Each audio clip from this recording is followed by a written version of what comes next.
आणि विरोधी पक्षनेते राधाकृष्ण विखे पाटील यांनी शिवसेनेवर आणि राज्य सरकारवर जोरदार हल्लाबोल केलेला आहे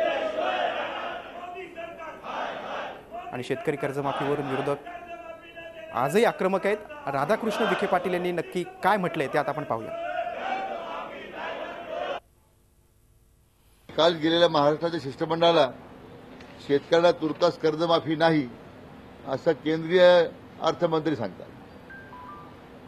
एकतर देशाच्या प्रधानमंत्र्यांनी या शिष्टमंडळाला वेळ दिली नाही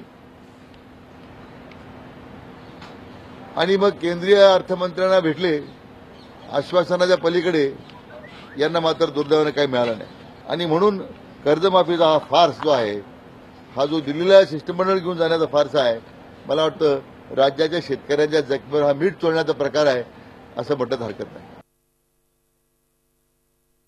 शिवसेनेबद्दल मी काय बोलण्याची आवश्यकता नाही, सगळ्या राज्यांनी पाहिलेलं आहे। म्हणजे सत्तेत राहायचं आणि विरोधकाची भूमिका करायची यांचा हेतू प्रामाणिक नाहीये, आता हे सगळ्या राज्यातल्या शेतकऱ्यांनी पाहिलेलं आहे। म्हणून दिल्लीला जाण्याचं जे नाटक झालं त्या नाटकातले हे पात्र आहेत। खरंच शिवसेना गंभीर असेल आणि कर्जमाफीची आज घोषणा करणार नसेल सरकार, तर आजच्याच ते सरकारमधून बाहेर पडतील अशी आमची अपेक्षा आहे। झी 24 तास रहा एक पाऊल पुढे।